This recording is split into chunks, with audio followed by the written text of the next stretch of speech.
वृथा का निगमो रे। आप धामधनी श्री राज्य महाराज पूर्ण ब्रह्म सच्चिदानंद इस ब्रह्मवाणी के माध्यम से वृथा का निगमो रे इस चरण के माध्यम से राज्य संबोधित करके हम सुंदर साध को और धर्म प्रेमी सज्जन वृंद को समझाना चाहते हैं कि जीवन के अंदर बहुत कुछ है जो जानने लायक है और बहुत ऐसी चीजें भी है जो जानने लायक नहीं भी है और करने लायक भी नहीं। इस जीवन के रहते यदि हम इस मनुष्य तन को कदर करते हुए मनुष्य तन की महिमा को ना समझे और मनुष्य जीवन का सदुपयोग नहीं कर पाए तो उस चीजों को ना करने का परिणाम ये होगा कि ये जीवन कैसा हो जाएगा, व्यर्थमय हो जाएगा।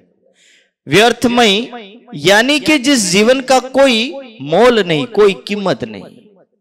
वस्तु है पर वस्तु को जब तक प्रयोग में नहीं लाया जाए तब तक वो वस्तु किसी काम के लायक नहीं रहती। सपोज मान लीजिए 10 या 15 लाख की गाड़ी लाए हो, लाने के बाद उस गाड़ी को घर में रखे रहे एंड दिन तक वो गाड़ी सड़ के खत्म हो जाए, उस गाड़ी का सदुपयोग ना हुआ तो बेकार हो जाएगा, क्योंकि साधन था पर साधन का प्रयोग नहीं किया, और यदि प्रयोग कर भी लिया पर सही दिशा में प्रयोग नहीं किया। एक चीज होती है प्रयोग करना और प्रयोग सही दिशा में नहीं करना, तो मानव जीवन है पर मानव जीवन का सही दिशा में प्रयोग नहीं करना, ये मानव जीवन को व्यर्थता का आभास करवाता है। कि हम इस मानव जीवन को कैसे सार्थकमय बनाएं, कैसे इस जीवन को सदुपयोग करें, और इसी सदुपयोग के लिए वाणी में कहा है, मान के दे अखंड फल पाइयो सो पाई के वृथा गमाइयो। कि हे दुनिया वालों, ये मानव जीवन है, इस मानव जीवन के माध्यम से ही अखंड फल की प्राप्ति की जाती है, और इसी मानव जीवन के माध्यम से नरक की भी प्राप्ति हो जाती है। यदि अखंड फल की प्राप्ति करना चाहते हो तो यही अखंड फल की प्राप्ति करवाएगा, पर इस मानव जीवन के ऊपर आपको पूर्णतया इस मानव जीवन का सदुपयोग करना होगा, और उस जीवन को आध्यात्मिक की ओर ले चल करके हम उस परमात्मा की तरफ गमन करेंगे, तभी ये जीवन सार्थक होगा।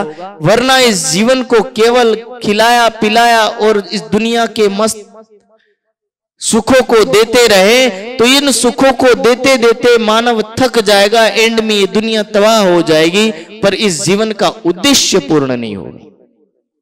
इसलिए ये उद्देश्य पूर्ण करने के लिए ही मानव जीवन मिला है, वरना अनेक बार हमने जन्म धारण किए होंगे, अनेक योनियों में हम गए होंगे, पर अनेक योनियों में शायद मुक्ति नहीं मिली, तब हम इस जीवन में वापस मानव बन करके आए।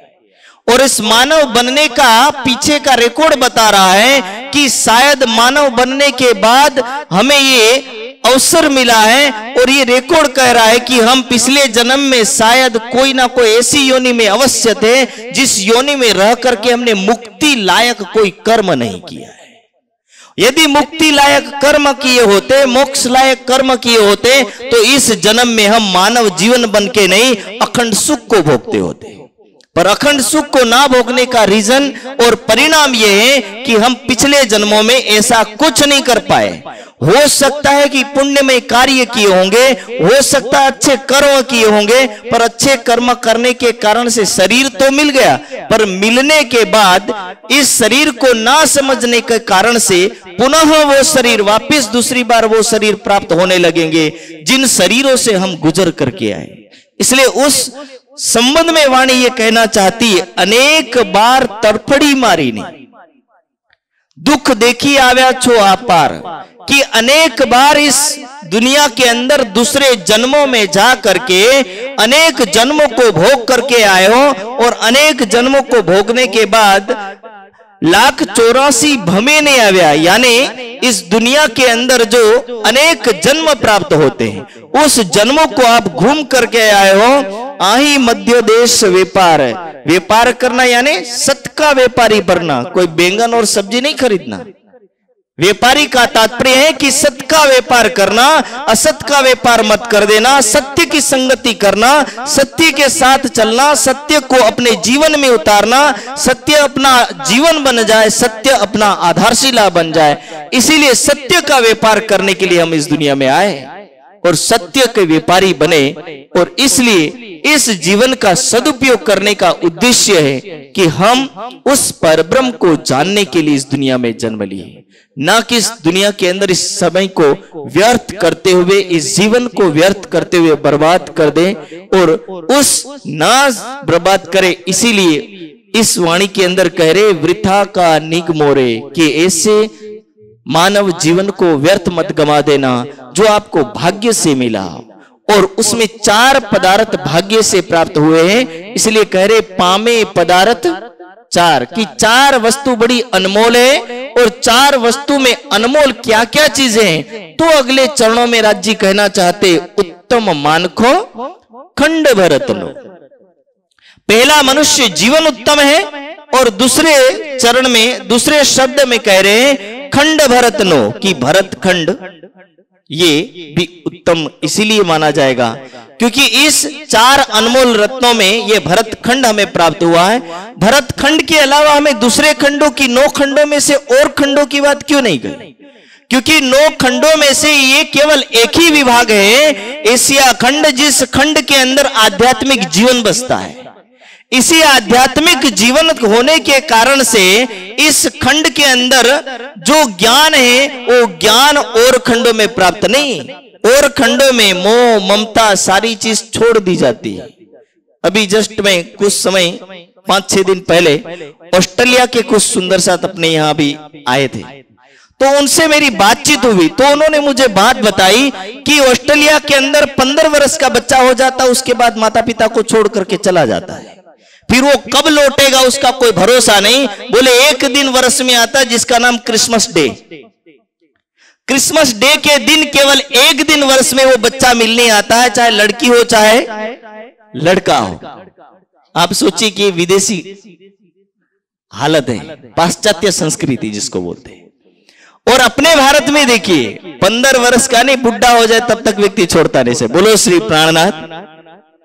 ये भारतीय संस्कृति है कि मानव मानव का सम्मान करता है, मानव मानव को दया की दृष्टि से देखता है, माता पिता को पालता है, माता पिता की सेवा करता है, आखिर माता पिता को गुरु मानता है। पर पाश्चात्य संस्कृति में माता पिता को गुरु नहीं माना जाता है। तो इसीलिए भरत खंड की महिमा है। इसलिए शास्त्र में कहा गायंती देवा किलगत गानी धन्यस्तुते भारत भूमि भागे, कि पूरे संसार के अंदर कोई खंड स्तुति करने लायक हो, प्रशंसा करने और महिमा करने लायक कोई खंड हो तो वो भरत खंड है। बाकी पूरी दुनिया के अंदर ऐसा कोई एरिया नहीं है कि जिस एरिया के अंदर व्यक्ति इंसानों को दया की दृष्टि से देखेगा, इंसान को इंसान का दर्जा देगा। कब कौन व्यक्ति छोड़ के चला जाता है विदेश में, इसका भी भरोसा आता। ना माता रहती है, ना पिता रहता है, ना पुत्र रहता है, ना पुत्री रहती, सारे मोह बंधन खत्म हो जाते। पर वही भारतीय संस्कृति के अंदर सम्मान की बात है कि भारतीय संस्कृति में हर किसी को अपना दर्जा प्राप्त होता है, चाहे माता हो चाहे पिता हो, और एंड तक पुत्र पुत्री सेवा करते हैं। पर ये विदेश की संस्कृति नहीं है। इसलिए ऐसे भरत खंड के अंदर ज्ञान का उतरना, यानी ज्ञान का उतरना एक उद्देश्य ये रहा कि ये ज्ञान इसीलिए भरत खंड में उतरा, क्या? क्योंकि यहाँ एक दूसरे को समझने वाले और एक दूसरे को समझ करके ज्ञान लेने वाले लोग होंगे। गुरु और शिष्य का प्रचलन होगा, शास्त्र का प्रचलन होगा, परमात्मा पर आस्था रखेंगे। इसलिए इस खंड के अंदर विशेष रूप से ज्ञान की उपलब्धि है, और ज्ञान की उपलब्धि होने के कारण से ये भरत खंड की महिमा विशेष रूप से। जानते हो, हम हिंदुस्तानी विदेश भागते हैं, पर इस हिंदुस्तान के अंदर अंग्रेज आज भी हरिद्वार और गंगोत्री में जाकर के देखो, अंग्रेज आकर के साधना करते, तप करते हैं। इस्कॉन के मंदिर से जुड़े इतने अंग्रेज हैं क्योंकि उन सबको पता है कि आत्मिक शांति चाहिए तो आध्यात्मिक की जरूरत है, और शारीरिक शांति चाहिए तो पैसों से चल सकता है।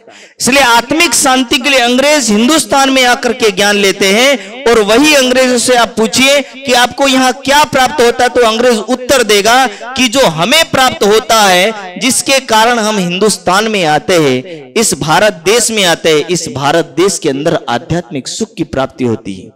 और आपके इंडिया के लोग विदेश में कमाने जाते हैं, जबकि वहां आध्यात्मिक सुख है ही नहीं। तो ये है भरत खंड की महिमा, इस भारतीय वर्ष की महिमा। इसलिए हमारा ये इस खंड के अंदर जन्म लेना यानी सार्थक है, और इसलिए उत्तम मनुष्य तन हो, भरत खंड हो, और उस भरत खंड के अंदर कोई विशेषता हो तो कह रहे सृष्टि, ब्रह्म सृष्टि की विशेषता है। ब्रह्म सृष्टि और उस पूर्ण ब्रह्म परमात्मा की विशेषता है। क्यों? क्योंकि इसी भरत खंड के अंदर आत्मा और परमात्मा की पहचान करवाई जाती है। जिस ब्रह्म सृष्टि को यानी आत्माओं को और देशों में जाना नहीं जाता, और देशों में आत्माओं को लोग समझ नहीं पाते हैं, वही बात इस भारत देश के अंदर आत्मा तत्व को हर कोई समझने की कोशिश करता है। आत्मा यानी वो शुद्ध बुद्ध, निर्विकारी, सारे विकारों से परे, इस त्रिगुणा प्रकृति से परे, प्रकृति के बंधन से परे, वो परमात्मा का वो शुद्ध अंग है। जिस शुद्ध अंग को आत्मा कहते हैं, ये आत्मा ना कभी किसी बंधन में पड़ती है, और ना किसी की बेटी और ना किसी का बेटा बनती है। हाँ, जीव अवश्य बनता है, और जीव इस दुनिया के अंदर कर्म का भोक्ता होता है। जीव कर्म बंधन में आता है और कर्म बंधन में पड़ता है, और उस कर्म को करता है। इसीलिए इस जीव को ब्रह्म सृष्टि की संगति मिली है, और ब्रह्म सृष्टि की संगति मिलने की वजह से, इस ब्रह्म सृष्टि की संगति के कारण से ये सौभाग्य जीव का है कि जीव इस भव सागर से पार हो जाएगा। इसलिए शिव पार्वती को कहते हैं कलिर धन्य महेश्वर यत्र ब्रह्म प्रियाणाम च वासना समुपावेशन, कि हे पार्वती कलयुग धन्य है, क्योंकि ऐसे कलयुग के अंदर परब्रह्म का आगमन होगा। और यत्र ब्रह्म प्रियाणाम, कि यहां पर कौन, तो ब्रह्म की प्रियाएं आएगी। ब्रह्म की प्रिया यानी परब्रह्म की आत्माएं, परब्रह्म की वासना इस दुनिया के अंदर आएगी। यत्र ब्रह्म प्रियाणाम च वासना समुपाविशन, कि वो आत्मा इस दुनिया के अंदर आएगी, जिस कारण से इस दुनिया के जीव जो वर्षों से आवागमन के चक्कर से पड़ रहे थे, जिसने अग्नि की संगति से लोहा गर्म हो जाता है, आत्मा की संगति से जीव आध्यात्मिक सुख को प्राप्त करके ये अखंड सुख को प्राप्त होंगे। इसलिए आत्मा की संगति जीवों को लिखी है कि जो जीव आत्मा की संगति करेगा, वो कहते ना जैसी संगत वैसी रंगत, तो जैसी संगत वैसी रंगत कहने का तात्पर्य कि आत्मा की संगति का तात्पर्य कि भव सागर से मुक्ति। क्यों मुक्ति? क्योंकि आत्मा सदा परमात्मा का चिंतन करेगा, आत्मा सदा परमात्मा के बारे में सोचेगा, इसीलिए वो परमात्मा की चाहने वाली है। इसलिए आत्मा सो परमात्मा और आत्मा की संगति करने से इस जीव को भव सागर से पार जाने का अवसर मिलेगा। इसलिए भविष्य उत्तर पुराण में लिखा है यस्य पूजा प्रभावेन जीव सृष्टि पि समुद्धर, कि जिसकी पूजा करने मात्र से, पूजा करने का तात्पर्य ये नहीं कि आरती उतार लेना, पूजा का बहुत कुछ तात्पर्य होता है। पूजा करने का तात्पर्य कि यदि ब्रह्म सृष्टि की संगति में, उनकी सेवा में यदि कोई जीव हाजिर भी रहेगा तो वो जीव अवश्य भवसागर से पार होगा। वो जीव उस संगति से केवल इस दुनिया को पार कर जाएगा। और ये विशेष रूप से ब्रह्म सृष्टि का आगमन हमें दर्शाता है कि सृष्टि यानी ब्रह्म सृष्टि का इस दुनिया के अंदर आगमन, और ब्रह्म सृष्टि के साथ साथ कौन आए? तो प्रगटे पूर्ण पार ब्रह्म, ब्रह्म सृष्टि सिरदार, कि उनके साथ केवल अकेली ब्रह्म सृष्टि नहीं, उनके साथ पूर्ण ब्रह्म सच्चिदानंद परमात्मा भी आए हैं, जो पूर्ण ब्रह्म इस सारी दुनिया को अखंड सुख देने वाले हैं। जो पूर्ण ब्रह्म सच्चिदानंद, जो दुनिया तरस रही थी, जो दुनिया राह देख रही थी, कबीर से लेकर सुखदेव से लेकर के हर दुनिया वालों ने ये कहा था कि कोई तो ऐसा है जो इस सृष्टि से परे रहता है और उसको दुनिया में कोई नहीं जानता। जो नहीं जानते उस पूर्ण ब्रह्म सच्चिदानंद में सारे लोग कोई मंत्रों से, कोई दोहों से, कोई चौपाइयों से, कोई आत्मा के भावों से अनेक प्रकार से पुकार रहे थे। वो पूर्ण ब्रह्म सच्चिदानंद इस आखिरी समय के अंदर, इस कलयुग के अंदर उस पूर्ण ब्रह्म सच्चिदानंद का आगमन और आगमन का प्रतिफल इन जीवों को प्राप्त हुआ, जिस वजह से ये जीव अनेक जन्मों से भटकते रहे। इस भटकते हुए जीवों को इस समय, इस 28वें कलयुग के अंदर यदि वो जीव परब्रह्म की आत्मा भाव से भक्ति करेंगे, आत्मा भाव से उसको भजेंगे, तो इन जीवों को इस भव सागर से पार होने का अवसर प्राप्त होगा, और अवसर प्राप्त करके ये जीव भव सागर से छूट जाएंगे, फिर आवागमन के चक्कर से मुक्त होकर के सदा अखंड सुख को प्राप्त होंगे। लेकिन जब जानेंगे ही नहीं, जब बैठेंगे ही नहीं, जब सुनेंगे ही नहीं, तो बिना सुने, बिना जाने, बिना समझे उस भव सागर को पार कैसे करेंगे? हम कई बार कहते हैं कि भव सागर कोई तालाब नहीं कि जिस तालाब को देखने के बाद तैरा जा सकता है या उससे निकला जा सकता है। भव सागर रूपी ये जल जो सूक्ष्म जल है, वो हर किसी के अंदर विद्यमान है, हर कण कण में विद्यमान है। ऐसा सूक्ष्म जल, जिस सूक्ष्म जल को मानव समझता समझता पूरा जीवन गुजार देता है, पर इस सूक्ष्म जल को समझ नहीं पाता। एंड में कहता है कि मैं भव सागर से पार हो जाऊंगा। कहां से पार होगा? क्योंकि जल हर मानव के अंदर वास भी करता है और बाहर भी वास करता है। ऐसा वो सूक्ष्ममय जल है। इसलिए मोह जल जिसको बोलते हैं, ये मोह जल आज तक किसी ने देखा नहीं, पर केवल महसूस किया है। आप सोचिए कि मोहजल दिखता नहीं, महसूस कैसे होता है? तो ये मरता है तब महसूस होता है, कोई व्यक्ति में छोड़ के जाता तब महसूस होता है, कोई वस्तु में मिल नहीं रही तब हमें महसूस होता है कि मोह क्या चीज है। जब कोई व्यक्ति छोड़ करके मरण होकर के जा रहा होता है, तब अपनी आंखें बताती कि मोह किसे कहते हैं। वो आंखें रुदन करके बता देती हैं कि मोह जो है पर दिखता नहीं, पर पीड़ा बहुत देता है, दर्द बहुत देता है, और ये मोह छूटता भी नहीं है। तो यही मोहजल है कि जो मोहजल दिखता नहीं है पर हर मानव के अंदर विद्यमान है। और इस मोहजल के अंदर एक तैरने वाला व्यक्ति पानी को अंदर प्रवेश नहीं करने देता है, पर ये सोचे कि जिसके अंदर पानी पहले से प्रवेश है वो कैसे मुक्त होगा। बोलो श्री प्राणनाथ। तो दोनों चीजें कि एक पानी प्रवेश नहीं हो तो व्यक्ति तैर सकता है, पर ये पानी तो वैसा है जैसे फटी नाव में, फटी जहाज के अंदर पानी घुस चुका हो, और घुसने के बाद जहाज ये कहे, नाव ये कहे कि मैं इस भव सागर से या इस सागर से पार हो जाऊंगा, क्योंकि उसके अंदर पानी थोड़ा थोड़ा भर रहा है। और उस भरते हुए पानी को या तो वो खुद बचा ले तो निकल जाएगा, पर वो खुद नहीं बचा पाया तो वो नाव का पानी निकलेगा नहीं, पर भरता चला जाएगा, और भरता चला जाने की वजह से वो नाव धीरे धीरे डूब जाएगी। वो नाव कोई और नहीं, हम सब लोग ऐसे। बोलो श्री प्राणनाथ। मोह रूपी जल धीरे धीरे प्रवेश करता है। जैसे जैसे हमारी उम्र बढ़ती है ऐसे ऐसे मोह बढ़ता चला जाता है। लोग कहते हैं कि बुढ़ापे में मोह की मात्रा ज्यादा बढ़ जाती है, और स्वाभाविक चीजें होती है कि व्यक्ति जवान रहता है ना तो याद कम करता, पर बुढ़ापा तो ज्यादा याद करता है। सुबह 4 बजे उठ जाता है, कहता नींद नहीं आती क्योंकि घर वालों की याद आती है। तो ये नाव में पानी घुसना से, बोलो श्री प्राणनाथ, धीरे धीरे पानी का प्रवेश करना।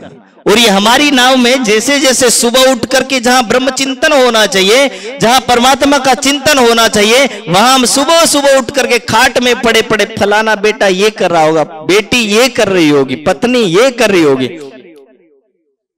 मैं ये अधिकतर कहानियां सुना हूं, क्योंकि गृहस्थ में जब हम बाहर सोते ना तो लाइन, अपने एरिया में लोग लाइनवत सोते हैं।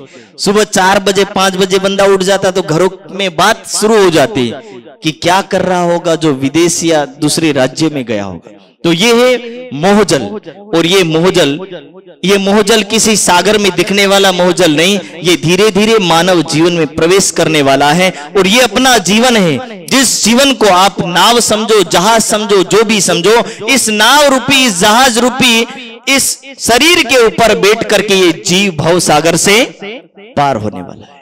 और इसी शरीर को समझ लिया, इसी शरीर को समझ करके मोह को समझ लिया, और मोह को समझ करके धीरे धीरे जब पार करेंगे, और संगति यदि ब्रह्म सृष्टि की रही और परमात्मा की रही, तो भव सागर से अवश्य पार होंगे और होंगे। बीचों बीच पड़ गए हम लोग। जैसे समुद्र में रास्ता पता नहीं चलता ना, ऐसे हमें भी रास्ता पता चल नहीं रहा था। पर रास्ता ना पता चल रहा था उस समय ये ब्रह्म ज्ञान आया, और इस ब्रह्म ज्ञान ने कई बार एक यंत्र का नाम वाणी में दिया है, होका यंत्र, यानी दिशा निर्देशक यंत्र। दिशा निर्देशक यानी दिशा को दर्शाने वाला यंत्र कोई है तो क्या है? ये ब्रह्मवाणी।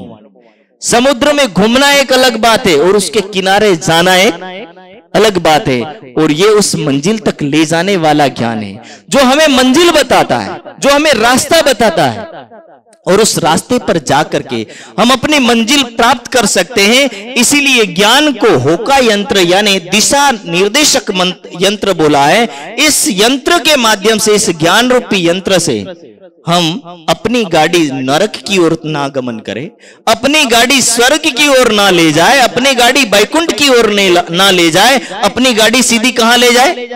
परम धाम की ओर। हमारा जो जहाज है वो परम धाम की ओर जाना चाहिए, ना कि ये मुड़ करके कभी बैकुंठ, कभी स्वर्ग, कभी नरक, इसकी तरफ गमन ना करे। इसीलिए ना गमन करे, इसलिए दिशा निर्देशक यंत्र ब्रह्म ज्ञान है। ये हमारी जहाज को परम धाम की ओर ले जाने वाला है। इसलिए इस शरीर रूपी जहाज को समझे, इसके अंदर के मोहजल को निकाले। जो हमारे अंदर मोह जो भरा हुआ है, ये छोटे से छिद्र यानी कामना रूपी छिद्र है, जो धीरे धीरे मोह को प्रवेश करने देता है। जहाज में पानी कब जाएगा? जब छिद्र होगा तब ना। तो छिद्र का नाम क्या है? कामना रूपी छिद्र है। कामना रूपी छिद्र का तात्पर्य बहुत कुछ हो सकता है। कामना का तात्पर्य है कि दुनिया की अनेक प्रकार की कामना है, चाहे वो खाने की हो, चाहे सोने की हो, चाहे पहनने की हो, चाहे देखने की हो। अगले वक्ता के माध्यम से मैं सुन रहा था बाहर खड़े होकर के, इंद्रियां किधर किधर भाग रही है, तो वो भगाने वाली बात बता रहे थे। मैं कामना रूपी छिद्र की बात बता रहा हूं, जो अपने शरीर के अंदर बैठे शरीर रूपी जहाज को डुबो रहा है, और उसके अंदर यात्रा करते जीव को इसके अंदर डुबो के तबाह करना चाहता है। इसलिए ये जीव तबाह ना हो, इसलिए उसका सारथी यानी इसको सही मंजिल पर ले जाने के लिए इस दुनिया के अंदर कौन आए? पूर्ण ब्रह्म सच्चिदानंद। वो पूर्ण ब्रह्म सच्चिदानंद इस जीव को अखंड मुक्ति देंगे। इसलिए शास्त्र में कहा था, मुक्तिदा सर्वलोकानां भविता भरता जिरे, कि इस दुनिया के अंदर ब्रह्म सृष्टि श्यामा महारानी और परब्रह्म का आने का उद्देश्य केवल इतना है कि सारे सृष्टि को अखंड मुक्ति प्राप्त करवाना, ताकि अनेक जन्मों से भटकता हुआ जीव और अनेक जन्मों से भटकती हुई ये आत्माएं इस भव सागर से परे जा सके और अपने अखंड सुख को प्राप्त कर सके। सृष्टि कुली सिरदार और कलयुग इसीलिए महत्वपूर्ण है क्योंकि कई युग व्यतीत हो गए। इन युगों में परब्रह्म ना कभी आए थे और ना कभी उनका जिक्र किया गया। इसीलिए कलयुग के अंदर परब्रह्म का आगमन लिखा, और कलयुग में भी ये चतुर्युगी महत्वपूर्ण चतुर्युगी है। वरना कहा जाता है कि इससे पहले 27 युग पूर्ण हुए। ये कौन से नंबर का है? 28वां युग है, और 28वें युग में ही आध्यात्मिक जीवन की श्रृंखला ज्यादा देखने मिल रही है। 28वें चतुर्युगी के अंदर राम का भी आगमन, कृष्ण का भी आगमन, 24 अवतारों का भी आगमन, सभी का आगमन हो गया। पर लास्ट कलयुग के अंदर किसी का आगमन नहीं लिखा था, क्योंकि उस समय में पूर्ण ब्रह्म सच्चिदानंद का आगमन लिखा। और जब परमात्मा स्वयं आने वाले हो, जैसे जब मुख्यमंत्री की सभा लगने वाली हो तो सांसदों की सभा उस समय रद्द कर दी जाती है, ठीक है। पूर्ण ब्रह्म सच्चिदानंद स्वयं इस दुनिया में आने वाले थे, तो बाकी जितने भी इस राज्यों के मंत्रीगण थे, यानी ब्रह्मा विष्णु महेश, इन सभी की सभाएं और इन सभी का आने का कार्यक्रम रद्द किया गया ताकि ये इनकी सेवा में हाजिर रहे। और जहां परमात्मा वहां सारे देव उनके साथ विद्यमान होते हैं। बस हम उस पूर्ण ब्रह्म सच्चिदानंद को समझे और समझ करके देवताओं को समझ ले कि वो देवता और परमात्मा में अंतर कितना है, तो हमें सारा मैटर समझ में आ जाएगा कि आखिर हमें किसको भजना है। तो ये चार चीज जो वर्णन किया, उत्तम मानखो खंड भरतनो सृष्टि कुली सिरधार, कि ये चार चीजें महत्वपूर्ण, पहला मनुष्य तन, दूसरा भरत खंड, तीसरा ब्रह्म सृष्टि और चौथा ये कलयुग। ये चार चीजें जो हम लोगों को प्राप्त हुई और इसके माध्यम से हम इस आध्यात्मिक जीवन को प्राप्त कर सकते हैं। इसलिए इस मानव जीवन का उद्देश्य केवल परमात्मा प्राप्ति है, ना कि व्यर्थ में खाना पीना और बर्बाद करना है। हर मानव इस जीवन को प्राप्त करने के बाद शायद अय्यासी में जिंदगी जीता है, पर शायद अय्यासी की जिंदगी कुछ समय तक अच्छी चलेगी, पर ये जिंदगी जब पूर्ण हो जाती, कब लटक जाएगी, कब पूर्ण हो जाएगी, किसी को पता नहीं है। जब तक ये जिंदगी है, ये जीवन है, ये जीवन यात्रा चल रही है, तब तक इस यात्रा को और इस जीवन को सही ढंग से समझ करके हम उस पूर्ण ब्रह्म परमात्मा की भक्ति, साधना और तप करते रहे, ताकि हम इस भव बंधन से, इस द्वंद से, इस दुख से छूट सके। यही वाणी हमें समझाना चाहती है। शायद मेरा समय भी पूर्ण हो जाता है, आधे घंटे का समय था, पूज्य स्वामी जी भी पधार चुके हैं, तो ज्यादा ना कहते हुए एक चौपाई ही ये हमें पूर्ण जीवन की कहानी बता देती है। इसलिए इस भव सागर के दल से निकलने का ये एक अंतिम अवसर है और इस अवसर को ना गवाए, यही ये चौपाई कहना चाहती। इन्हीं के साथ वाणी को विराम दूंगा। बोलो श्री प्राणनाथ प्यारे की जय। चौपाई दोहराएंगे। वृथा का निगमोरे